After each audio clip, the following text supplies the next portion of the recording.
Cenas como essas são cada vez mais raras dentro dos lares, que têm sofrido ataques de todos os lados. A todo momento, são notícias de tragédias que destroem famílias e deixam um rastro de dor e perda. Não sei como é que eu estou me mantendo de pé, mas eu preciso sobreviver pelas minhas outras duas filhas. Preciso disso. Dayana teve a filha de apenas 18 anos, assassinada dentro de casa pelo padrasto. Quando eu cheguei, minha filha estava só com um pouquinho de pulso. Quando os paramédicos chegou, tentaram reanimar ela, mas ela não estava mais em vida. Um registro da vítima nas redes sociais, ao lado da mãe e do padrasto, mostra uma família feliz. Mas, infelizmente, era só aparência. Dayana saiu para resolver a matrícula escolar da filha mais nova e, quando voltou para casa, se deparou com Alexandra já sem vida. Ao questionar Rodrigo sobre o que teria acontecido, Dayana também foi agredida. Agora, o que resta para a família é apenas a saudade e muitos questionamentos. E é triste você, sabe, você vê uma pessoa, não sabe de onde, nem quando, nem porquê, e tira a vida de uma jovem de 18 anos. A cadeia para ele é pouco. O que tem acontecido com as famílias?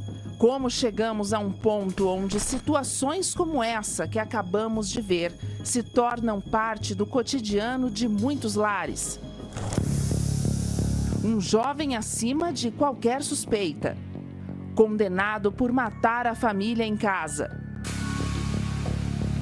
Nos Estados Unidos, Nikita Kassap, de 17 anos, está sendo julgado como adulto por homicídio intencional de primeiro grau. A ausência do jovem na escola e mensagens estranhas e suspeitas enviadas do telefone do padrasto chamaram a atenção da polícia, que, ao chegar na residência, encontrou os corpos de Tatiana Kassap e Donald Meyer sob uma pilha de roupas e cobertores com tiros em diversas partes do corpo, já em estado avançado de decomposição.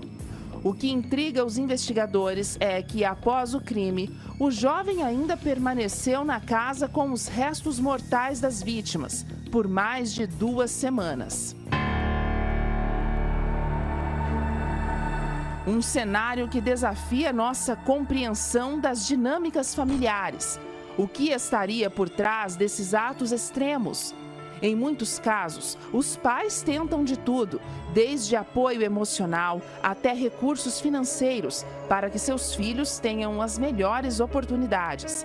Mas será que têm colocado o mesmo esforço para protegê-los de uma forma eficaz? Em São Paulo, um adolescente de 17 anos matou o padrasto a pauladas após uma discussão. Manuel de Jesus, de 48 anos, e o enteado teriam começado a brigar após o jovem ter se recusado a ajudar nos afazeres domésticos. O jovem então pegou uma faca para agredir o padrasto, mas a mãe conseguiu desarmá-lo. Porém, isso não foi suficiente para impedir que o pior acontecesse. Ao ser expulso de casa por Manuel, o jovem ficou irritado e deu uma paulada na cabeça da vítima, que, ao cair desacordado, foi golpeado até a morte. Os vizinhos tentaram intervir, mas o adolescente friamente confessou que já tinha matado Manuel. Eu estava dentro de casa, comecei a ouvir a pessoa gritando, socorro, chama a polícia. Quando ela abriu o portão, o rapaz já saiu falando, eu matei ele, tá morto. Falou. Matei, ele falou que ia me matar, então eu já matei ele. O que fazer quando todos os esforços ainda não são suficientes para proteger a quem amamos?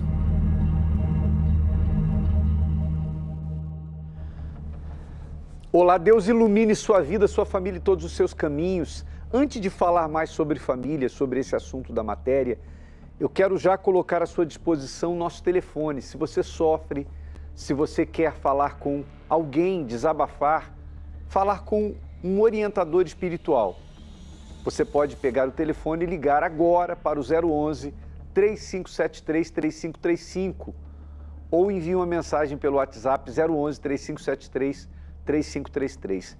Durante o tempo em que o programa estiver no ar e mesmo depois dele, esses números estão à disposição.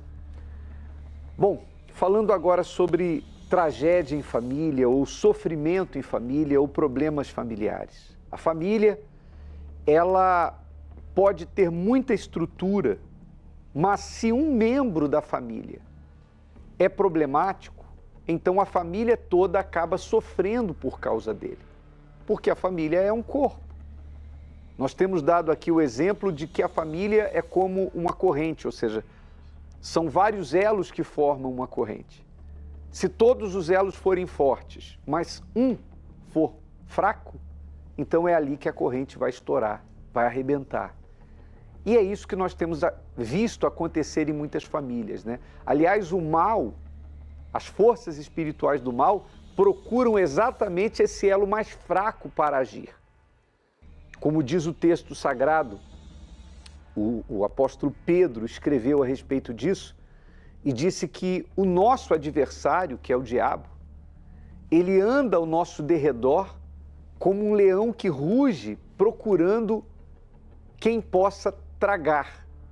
Vou ler o que está escrito, 1 Pedro 5,8. Sede sóbrios, vigiai, porque o diabo, vosso adversário, anda em derredor, como leão bramando, buscando a quem possa tragar. A quem possa tragar. Ou seja, não é todo mundo que ele pode tocar, mas ele busca quem ele pode tocar. Quem ele pode tocar? O que está vulnerável, o que tem o corpo aberto, aquele que está, inclinado ao mal. E nas famílias existem sempre um elo mais fraco. Você talvez já saiba até de quem nós estamos falando no caso da sua família. Você quer que esse elo se torne forte, você quer cuidar dessa parte frágil dessa corrente, então pegue uma peça de roupa dessa pessoa e traga-nos nessa sexta-feira em uma das reuniões aqui no Templo de Salomão. Nós vamos fazer esse trabalho de descarrego, de desobsessão, de limpeza espiritual e na oportunidade, já na entrada do santuário, nós vamos consagrar a peça de roupa desse familiar, desse ente querido e dentro da reunião nós vamos orar por ele. Vai ser feita a sessão do descarrego, mas com a oração pelo elo mais fraco. Na natureza, o alvo preferido do predador não é o mais forte. Ele mira primeiro o mais frágil, desatento e desprotegido. No mundo espiritual acontece algo semelhante. O mal costuma atacar uma família pelo elo mais fraco. Aquele familiar mais frágil que sempre acaba caindo nas garras do mal e que, sem perceber, afeta todos ao redor. Para proteger sua família, é preciso fortalecer esse elo e é por ele que vamos lutar. Sexta-feira, 12 de setembro, a oração pelo elo mais fraco. Traga uma peça de roupa desse familiar para ser consagrada. E o ex-sensitivo que vai participar do programa de hoje conosco é o pastor Júnior, ex-sensitivo, hoje pastor Júnior, que já está aí. Tudo bem, Júnior? Me ouve bem? Tudo ótimo, sim, ouve perfeitamente. Que bom, seja bem-vindo mais uma vez ao programa. A gente está falando muito essa semana sobre essa situação do elo mais fraco, né? Porque tem gente que parece que tem uma predisposição para que o mal atue. É aquela pessoa que funciona, a vida dela é como uma esponja espiritual. Tudo que existe de ruim, ela acaba absorvendo para si. E por mais que a família esteja bem, se tem uma pessoa da família assim, então a família toda acaba sofrendo, né? Exatamente, bispo. Para essa pessoa entender direito, é como se ela tem a espiritualidade baixa ou a imunidade. Como uma pessoa, quando ela tem imunidade baixa, qualquer tipo de vírus, bactéria que passa, até do outro lado da rua, ela caminhando na rua, ela pega, entra nela e causa o estrago. Na vida espiritual não é diferente. Essa pessoa que já nasce com essa espiritualidade baixa, ela se torna o elo mais fraco. E por isso, tudo aquilo que é feito para uma pessoa da família, que é feito para toda a família, sempre acaba achando espaço na vida dessa pessoa e ela traz todo esse sofrimento para o resto da família toda. Muito bem, se você tem alguém assim que quer alguma orientação, você pode mandar uma mensagem pelo WhatsApp 011-3573-3533, inclusive dirigindo a sua pergunta para o ex-sensitivo. Nós já temos uma mensagem que chegou pelo WhatsApp, vamos ouvi-la. Eu sou uma pessoa que já vim de muitos relacionamentos conturbados por traições, né, abandonos. E aí se torna que muitas das vezes eu já, no meu limite, pedia era para que Deus tirasse a minha vida, que Deus me levasse, porque eu já não suportava mais viver nessa situação. E no mesmo tempo que eu estava num relacionamento muito feliz, dali a pouco tudo virava, parecia que nada mais existia. Eu já tive 3 relacionamentos para casamento.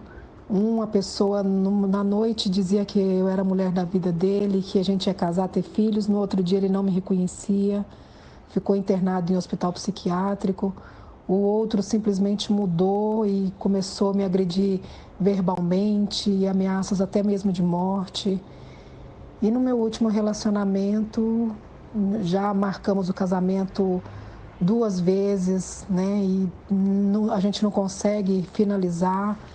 Então, assim, só sofrimento. E eu não sei aonde eu posso mais mudar, o que eu posso fazer. Muitas tristezas, desânimo total, vida financeira destruída. Eu sou uma pessoa que já tenho formação, sou corretora de imóveis, eu também sou advogada, mas tudo fica amarrado, tudo amarrado. Eu não consigo finalizar os meus contratos, aí são vários pensamentos aleatórios e aquilo acaba me cansando, eu fico sem energia, é algo muito difícil. A gente sabe que qualquer pessoa pode passar por um fracasso na vida amorosa, um fracasso, né? Um problema, sei lá, não deu certo o relacionamento, então a pessoa, de repente, amanhã ou depois ela encontra alguém. Mas quando a gente ouve um caso como o dela, né?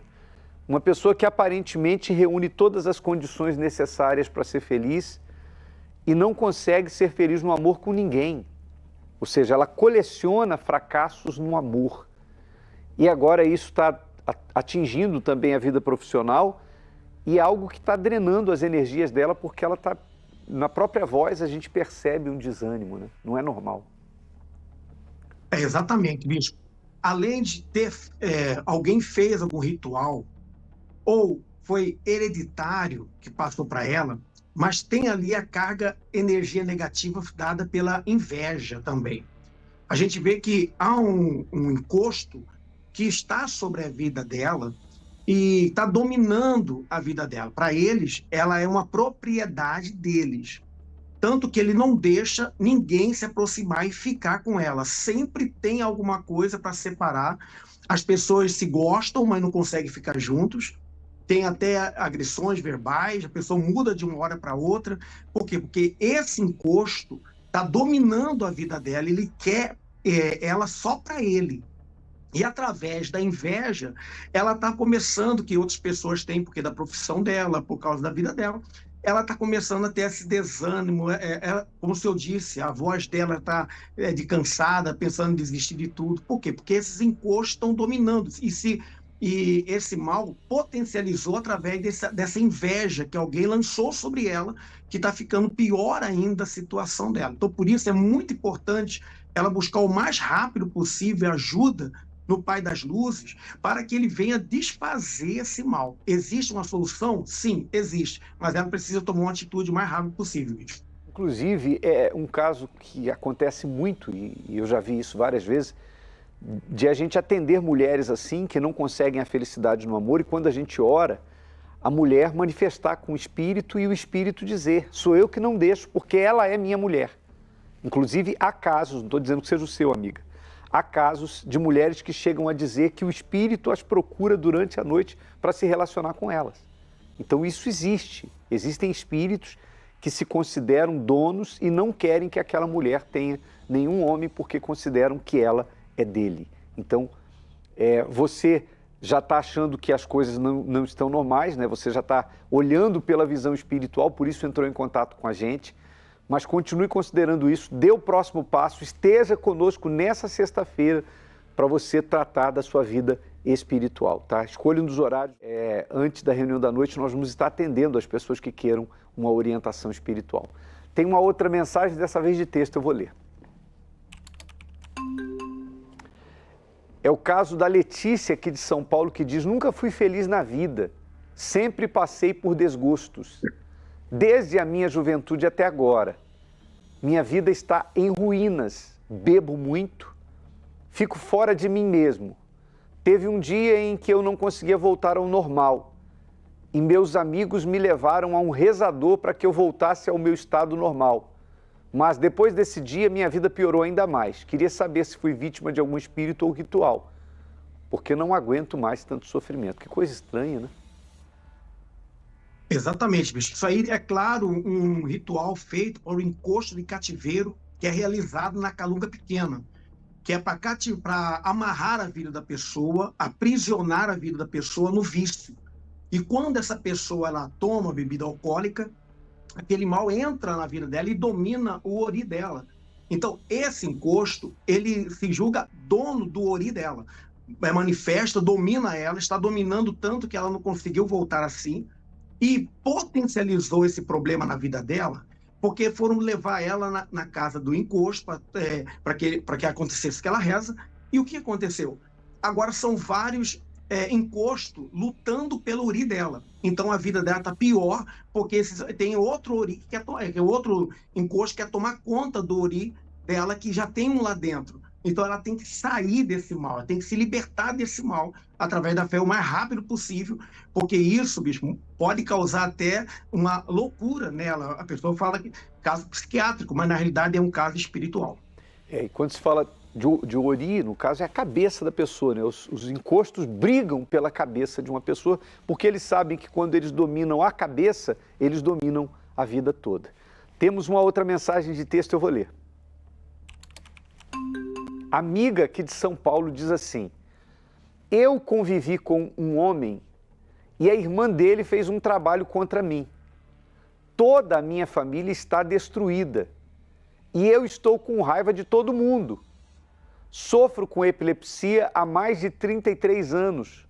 Cortei todo o vínculo com minha família e não quero me envolver com mais ninguém. Como faço para desfazer isso? Ela fala que conviveu com um homem e a irmã dele fez um trabalho para ela. Eu não sei se ela desconfia ou tem certeza, né? Ela deve ter certeza, porque ela fala escreve com convicção a respeito disso. Bom, bicho, primeira coisa que a gente tem que sempre falar é que a pessoa que fez, ela também é tão vítima quanto essa senhora. Por quê? Porque ela foi usada pelo mal para levar a fazer esse tipo de ritual, para fazer essa pessoa ficar sem ninguém. Houve alguma embate alguma contenda entre as duas, algum desafeto, e que levou, essa briga levou ela a fazer esse tipo de ritual, não para separar ela do irmão, mas para que ninguém fique ao lado dela. Por isso que ela não consegue estar perto de ninguém, ela tem raiva de todo mundo, porque o mal está dominando ela. É preciso ela se desfazer desse mal. Tem uma solução, E essa solução depende da atitude dela agora para desfazer o mal. Não ficar com raiva de quem fez, mas procurar se libertar do mal, que é o causador realmente de tudo que está acontecendo na vida dela. E pela gravidade do que está acontecendo na sua vida, você não pode esperar, amiga. Não deixe para depois para cuidar da vida espiritual. Vida espiritual vem primeiro. É carro-chefe. É a locomotiva de todas as outras áreas da vida. Quando a pessoa não vai bem espiritualmente, a tendência é que nada na vida dela vá bem. Já já a gente volta a conversar, só lembrando, amiga, que é nessa sexta-feira, tá? Vamos a testemunhos, histórias de pessoas que fizeram e se beneficiaram desse trabalho. Como é que é seu nome? Rogério. Rogério e... Tatiana. E aí, quem vai falar? Por favor, Tatiana. Então, bispo, depois que nós casamos, a gente começou a enfrentar muitas brigas e começou a ficar constante, muito desentendimento entre nós dois, até que chegou um ponto que ele saiu de casa. Um dia a gente teve uma briga muito feia, ele foi embora de casa, queria separar. E aí, eu, em casa, desesperada, angustiada, trocando de canal, eu vi a programação e aquelas palavras me tocaram. Parece que tudo que era falado ali estava direcionado para mim. E eu liguei para ele naquele momento, ele me atendeu, e eu falei para ele que eu queria vir na igreja, só que eu tinha um preconceito contra a Universal. Por quê? Devido à mídia, o que a gente sempre acompanhou, eu falava que não gostava da igreja, não gostava do bispo Edir Macedo, e ele sabia, né? Apesar dele já ter sido da igreja há muitos anos e estava afastado, nós não estávamos frequentando a igreja também. E quando eu liguei para ele, ele falou: nossa, mas por que você quer ir na Igreja Universal se você não gosta? Eu falei: porque eu preciso, eu assisti a programação e tem que ser no Templo de Salomão. E ele aceitou o convite. Isso foi num sábado, no domingo nós viemos aqui no templo, e assim que eu passei por aquela porta, eu me arrepiei dos pés até a cabeça. Foi a primeira sensação que eu tive, nunca tive isso na minha vida. E, por incrível que pareça, aquele culto parece que foi direcionado para a gente, para a família, para o casal, e nós saímos daqui renovados. E desde então, nós nos apegamos à fé, nos batizamos nas águas, e eu lutei pela minha família. Eu falei: não vou vencer, o mal não vai vencer. Vocês estavam... Ele chegou a sair de casa, é isso? Ou não? Sim, senhor. Você, Rogério, chegou a ir embora? Sim, senhor. E você já conhecia a igreja? Eu já fui membro da Igreja Universal há muitos anos atrás. Já fui de outras denominações quando eu era menor, quando eu era criança. E quando eu tive mais maturidade, eu vim para a Igreja Universal. Então, para você foi mais fácil aceitar? Não, aí que o senhor se engana, bispo, porque para mim era muito difícil. Porque quando eu estava na igreja, eu vivia uma fé morna. Geralmente eu não dava muita atenção, e apesar de ir nas reuniões, não ia tanto, mas eu ia um dia, eu ia outro, e acabei me afastando. Você era só um frequentador, vamos dizer assim. Isso, mas mesmo assim o Espírito Santo me tocava, mesmo eu sem saber o que significava, porque eu tinha vontade de ser obreiro, eu tinha vontade de me entregar minha vida no altar, mas eu me afastei. E desde pequeno eu sempre tive muitos problemas de sono, nervosismo, raiva, né, amor? Então era uma vida atribulada, vamos dizer assim. Então você relutou para vir? Eu sempre queria estar, sempre queria vir, mas nunca vinha. E quando ela te convidou? Eu senti vontade de vir, mas eu mesmo bloqueei, querendo que ela não viesse, porque ela falou que não gostava, e eu me apeguei a essa palavra, que ela não gostava, então para que nós vamos lá?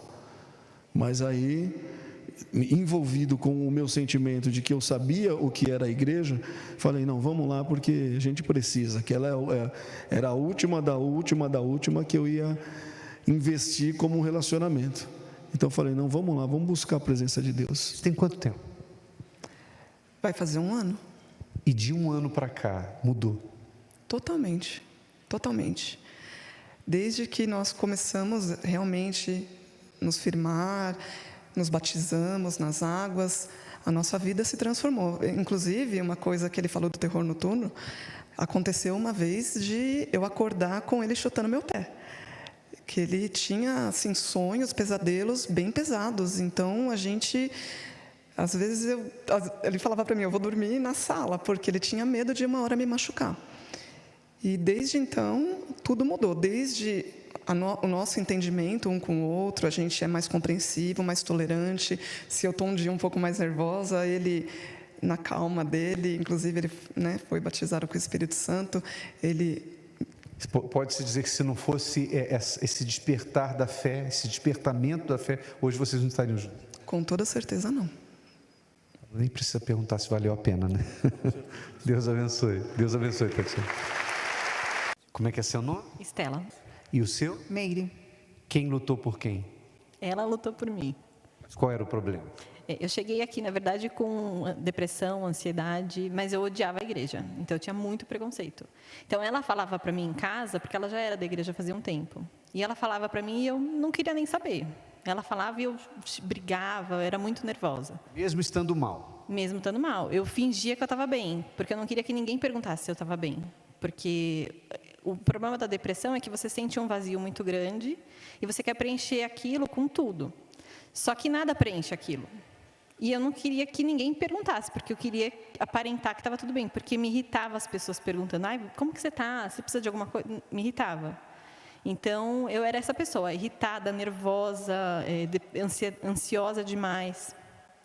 E aí eu cheguei no meu fundo do poço, mas eu não queria ouvir o que ela falava. Então ela me convidava e aí eu brigava com ela e ela teve um momento que ela parou de me convidar. Ela parou de falar.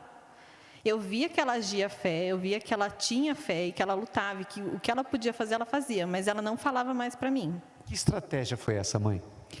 Porque assim, bispo, enquanto eu falava, ela se voltava contra mim e ficava mais difícil. Aí ela se perdia mesmo. E aí, vindo na igreja, ouvindo, teve até uma pregação do bispo Renato, que ele falou, para de falar, haja a sua fé. E foi o que eu fiz. Eu comecei a agir, então ela saía para a balada, eu dobrava o meu joelho. Aí eu entregava para Deus, descansava, porque antes eu ficava muito ansiosa. E aí eu falei, não, eu tenho que tirar essa ansiedade de mim. Eu tenho que confiar, eu tenho que pedir, entregar e confiar. Então eu não vou mais falar. Eu falei para Deus, eu não vou mais falar.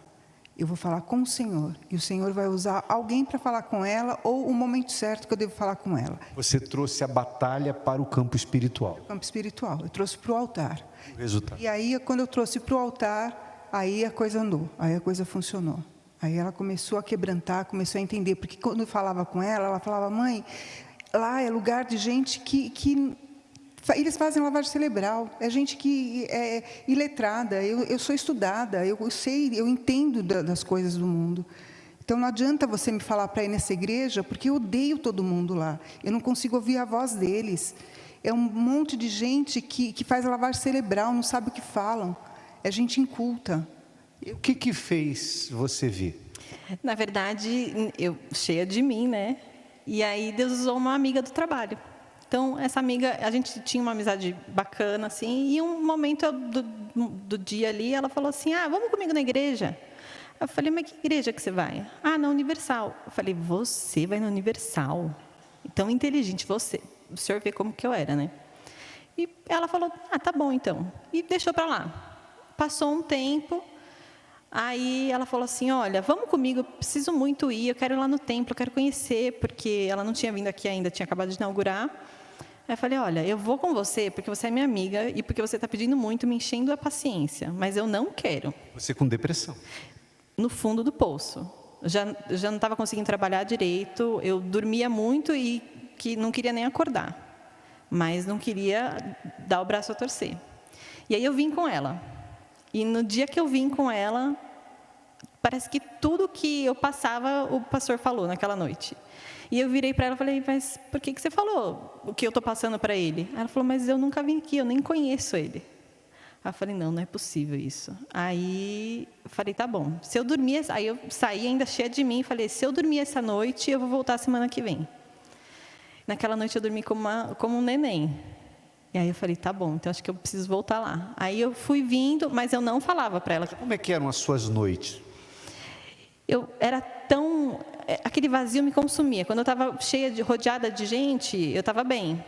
Assim, entre parênteses, né? Eu estava feliz ali momentaneamente, mas quando eu ficava sozinha, eu me deparava comigo mesma.